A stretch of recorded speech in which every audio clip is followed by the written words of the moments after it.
ఈ రోజు అయితే నేను తెలంగాణ స్పెషల్ బగారా రైస్ అయితే చేశాను. బగారా రైస్ అంటే అదే మన సైడ్ గీ రైస్ అంటాం కదా, అదే వాళ్ళు బగారా రైస్ అంటారు అనుకుంటా. నాకు తెలిసి నేను అదే అనుకుంటా ఉన్నాను. సో అదైతే ఈరోజు ఫస్ట్ టైం చేశాను. నార్మల్గా నేను బిర్యానీ చేస్తాను, పులావ్ చేస్తాను, ఇంకా కుష్కా ఇట్లానే చేస్తాను. రెడ్ కలర్గా ఉంటుంది రైస్.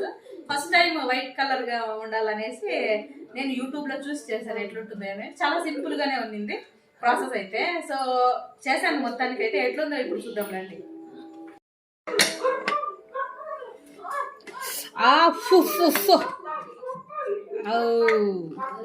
మొత్తానికి వైట్ కలర్గా వచ్చింది. ఎట్లుందో చూడాలా.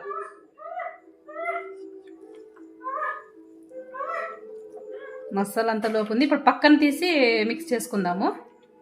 అయిపోయింది. చాలా కలర్ఫుల్గానే ఉంది. పెళ్ళిళ్ళలో ఫంక్షన్స్లో చేస్తారు కదా, అలాగే ఉంది. ఇంకా టేస్ట్ అయితే ఎలా ఉందో చూద్దాం. ఇప్పుడు కొద్దిగా టేస్ట్ చూద్దాం అనేసి వేసుకున్నాను. ఎలా ఉందో చూద్దాం అనేసి. పాపకు పక్క ఫుడ్ అయితే పెట్టాను. పాపకు తినిపించిన తర్వాత ఇంకా నేను తినాలి. ఇప్పుడు చూడండి మా పాప.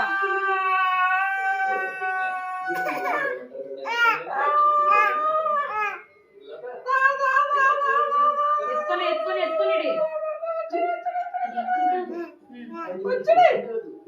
సో కిచెన్ లోకి వచ్చే ట్రై చేస్తా ఉంది అనమాట. ఇప్పుడు నడుస్తా ఉంది.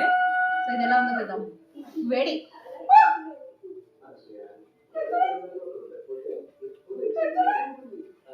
వేడిలో టేస్ట్ అంత తెలియదు కదా. టేస్ట్ అయితే పర్వాలేదు, బాగానే ఉంది. టేస్ట్ అయితే బాగుంది. నెక్స్ట్ టైం ఇంకా మంచిగా అయితే ట్రై చేస్తాను. ఫస్ట్ టైం చేశాను కదా. సో ఓకే, నా వీడియోస్ కనుక నచ్చితే లైక్ చేయండి, షేర్ చేయండి, సబ్స్క్రైబ్ చేసుకోండి. బాయ్.